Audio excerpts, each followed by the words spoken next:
I'm Mark Reed Edwards, Chief Marketing Officer at HFS. Welcome to this HFS videocast of a discussion between Saurabh Gupta, HFS President of Research and Advisory Services, and Matthew Bounds, Senior Partner, IBM Procurement Services. Matthew has more than 30 years experience managing and leading diverse global teams and organizations with extensive experience in management, leadership, and transformation in both the U.S. Army and with IBM Procurement Services. Heading up our discussion, Saurabh Gupta is a recognized thought leader and passionate problem solver in the global services industry with nearly 2 decades of experience across enterprise, provider, advisory, and analyst roles. He brings a uniquely realistic and wide-ranging perspective to our industry's challenges and opportunities. So let me hand things over to Saurabh to get things underway. Saurabh, it's all yours. Thanks, Mark. So, hey, welcome, Matthew. Matthew, I was at the IBM Think event a few weeks back, and Arvind, your CEO, made a very obvious, but I felt a very profound statement. He said that, this talent issue that we are facing is not going to go away unless we find some hidden continent, under the ocean. Now, it's a slightly tongue-in-cheek comment, but I found it very profound because, COVID-19 has shone a light on the capability gaps that we have in our procurement organizations. And one of them, I'd say the primary one, has been the people capabilities. And so I'm delighted to have you join this videocast because, you manage thousands of procurement professionals, over 100 clients, and who better to ask some of these tough questions around talent, around procurement than you, Matthew. So thanks for being here. Yeah, thank you for having me.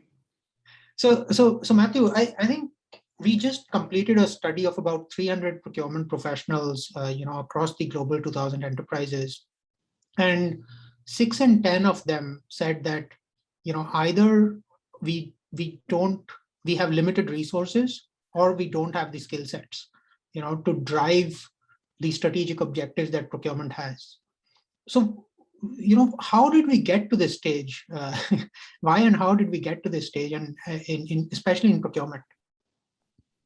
That's a great question, Saurabh. And two large factors come to mind. And the first is what we have seen is, in my personal experience, is there are companies that have, stagnation in the hiring process. We went through a period of growth and success, if you will, and the felt was we don't need to adjust or alter our talent, either by hiring or, looking to modify within our own company. And the companies that did hire externally or did, adjust, from department A to department B and look for that top talent, the ones that, they came from a similar place, and resulting in lack of diversity of thought, lack of diversity experience in their leaders and practitioners. So that would be the first one, is the stagnation in hiring by companies. The other one, which we're really seeing within the last, we'll call it 12 months here, is, with the advancement of analytics, right? The digitization of routine operations within the procurement process, the buying patterns, the habit of the workforce that's evolving. The resources in the market are becoming more business and more analytical and innovation savvy, if you will. And this has created a gap, in this talent. So I would look at really those two as big influencers of when you have a CPO or others say that, they feel the need to overhaul their resource mix. Yeah, no, that's so tell me, which one is a bigger issue, Matthew? Is it limited resources? Is it a resource crunch, or is it lack of skills? Well, both have a seat at the table, if you will. But the lack of skills is what I feel is to be the driving force here, and especially at the more senior level.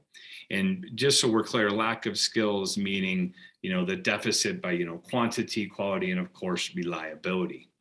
we're seeing our clients as well as ourselves, looking for a confluence of skills to have within the procurement professionals, to make sure they're ready for both today and, as stated earlier, tomorrow. And specifically this, we obviously there's a base of your domain skills.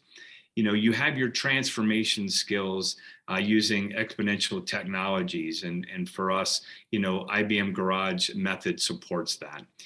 Collaboration, right? The making sure that you can work with stakeholders and businesses and suppliers from the start.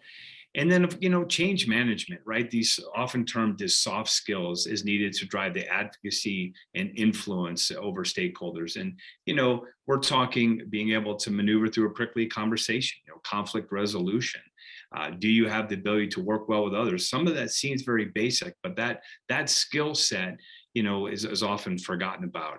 So that confluence to us is what we're seeing. And, the struggle we're all having is the elements of this lack of skills, or we'll call it capacity or supply, is we're struggling right now. And the stability of the labor force is driving this. And we do look for indicators, for the future. And specifically, the hot topic today is, inflation. And will that inflation, impact recession? So that has unique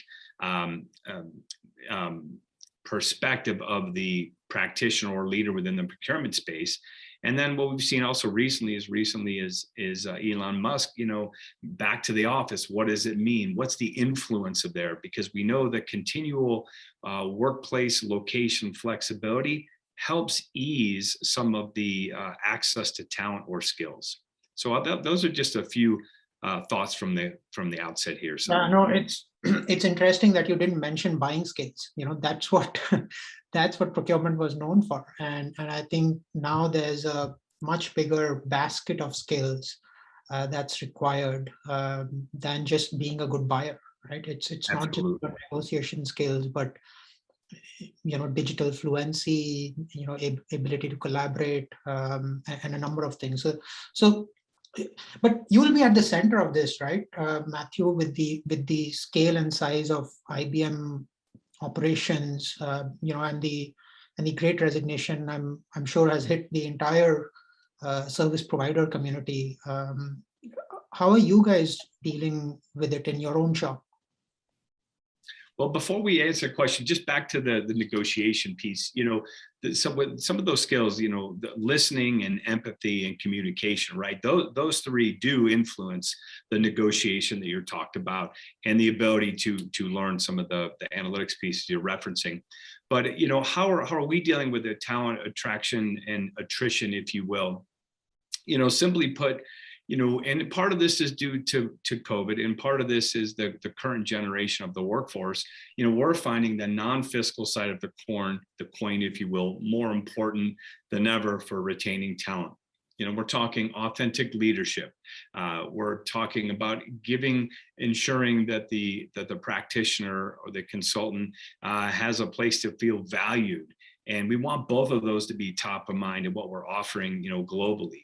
And we work hard at that. And to be a leader in our practice it's not a given. It's something that you have to showcase. You have the skill sets to do, and we obviously look closely at that. From a strategic level, if you will, we're ensuring with communications, daily engagements, that the practitioner is looked at almost like a key stakeholder, if you will, and the trust is built throughout the organization, and that way allows us to accomplish their individual goals and our strategic goals as we drive the practice. At a more of a tactical level, looking at performance assessments, trying to make it more simple. Think of business outcomes and skills. And looking at that, and then of course networking to bring back either departed key talent, and supporting role changes to make sure that we're in front of that, because of course the speed of business today is at a speed that we have not seen before. Yeah, no, I think especially the point around performance management really resonates, Matthew, because we've not changed our performance metrics. The world has changed, but we are still measuring our employees in the same old way, right? For a number of organizations, and we're always incenting people to score the goal but not pass the ball, right? And that's how our incentive performance measures have been structured. So good to hear that you're looking at all of that. But turning this discussion around technology a little bit, right? And the last decade or so has been dominated with this digital transformation narrative. And I keep remembering, in my high school, I learned this people process technology framework. And if you remember, it was like a Venn diagram with 3 equal circles, right? People, process, technology. And I feel like over the last decade, that technology bubble has become very large, right? And the people and process have become somewhat smaller. We've forgotten that a little bit. And perhaps that's what we are seeing today, is a manifestation of that. But having said that, I do believe that technology, is an enabler of talent transformation as well, right? And the popular narrative has always been, pitching humans versus machine, because that's sort of interesting and gets more eyeballs. But I think the reality is perhaps the opposite. Right? It's humans and machines can get more together. So one, would you agree with that? And then two, how are you seeing all these emerging technologies, from AI to automation to blockchain, sort of help you or enable you in this talent transformation that we've been talking about? Well, we agree that technology can help balance that talent equation, if you will. Our former chairman, Ginny Rometty, she once famously said, it will not be a world of man versus machine, but a world of man plus machine. And, we have seen that happening in our procurement space, and having the talent embrace that. If you go back to my earlier reference on the unique elements of the advancement of analytics and how it's impacted the procurement practitioner. And, engineering procurement workflows with what we call with both hands, if you will, proverbial, making sure you can grab it and hold on and work with it. And, co-creating, co-implementing, co-adapting of technologies. You mentioned blockchain, obviously that's part of it, but some of the point assets that we're using with Celonis and MyInvenio and or IBM Commerce, run on hybrid clouds and using this agile technology, with ways of working in our day-to-day life, if you will. We're able to get our clients to engage with us in an IBM garage, whether it's, in Budapest or in Raleigh or in Bangalore. They get to see this, this man, if you will, plus machine combo working together to make procurement great. And, machines are really just simply force multipliers for us as humans and as necessary as coworkers, if you will. And, for 2 examples here for some of the services we have, our source to pay analytics platform that has really helped our clients bring deep insights to their spend portfolio, on demand, if you will. Meaning, so if a CPO or a category leader can ascertain, what is their true category spend, how they're going to do relative to world-class benchmarks, and how they are getting, sufficient value for their rate of return or their money on their spend. This has become possible for us by combining external data, for over 20 external sources in which, we procure, and have this procurement data using automation, AI and really thousands, if you will, of machine learning algorithms analyzing a cumulative spend, nearly $4 trillion so far. So that would be the first one example of this, And the second is our IBM B2B commerce platform. We have a pilot going. We're about to roll out per se to our customers. It addresses the tail spend management pain point, if you will, the procurement problem. And what this does is the platform has pre-negotiated category baskets, if you will, with blockchain and IBM preferred suppliers. procuring over 50 tailsend subcategories with global coverage. Simply put, we expect the IBM B2B commerce to become another preferred supplier or buy paid channel for tail spend management, either as a standalone or coupled with a client's preferred procure to pay or ERP like Ariba. Guided buying is one example. So those are two examples of where we're talking about where technology with the practitioner is a very strong value statement. Yeah, and I guess that's sort of giving the procurement professional a little bit more time to focus on more value-added work, on strategic work, or work that humans would like to do, right? than the mundane, boring stuff that you end up doing. So my last question, Matthew, is what's your advice to young people who want to make sourcing and procurement their career? How is this an attractive career option, and what can they do to advance their chances for success? It's a great question, Saurabh. I had an opportunity to answer this question recently about someone wanting to become a procurement professional, and many of us, me included, never started their career saying, "Hey, I'm going to be a procurement professional. I'm going to advance through this community." And procurement as a trade often gets labeled as very boring. But I feel that procurement is the domain it's exciting to work in, and the influence you can have as either a consultant or a services professional or a practitioner is much more than somebody would look from the outside. We're talking real money and real impact to the business bottom line. There was a study done a few years ago. There's $100 trillion US dollars that is transacted annually from one company to another. And as you know, Saurabh, procurement professionals are at the bottom, if you will, or the base of making that happen day in and day out. And so, procurement is an exciting place, and obtaining the goods and services impacts the bottom line.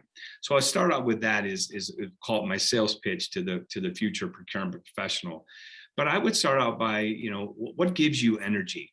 For me, leading teams and, negotiating at times to a point. I'm in the middle of negotiation right now, and working with clients, that gives me energy. So maybe you start there and, know that procurement professionals, we do think big, we learn continuous, and we are impactful. As you're referencing some of the skill sets that we've walked through, it's a very broad skill set. Even though the actual domain has a history of being small, the actual impact is large. And however you are able to impact your company from a annual revenue, the size of your role, I can guarantee it will impact for that. So for me, is find what gives you energy, what gives you excitement within the procurement domain. Some people really enjoy the sourcing side of it. Some people want to look at more of the analytics side of it, and try to embrace that trade and learn the most you can of it.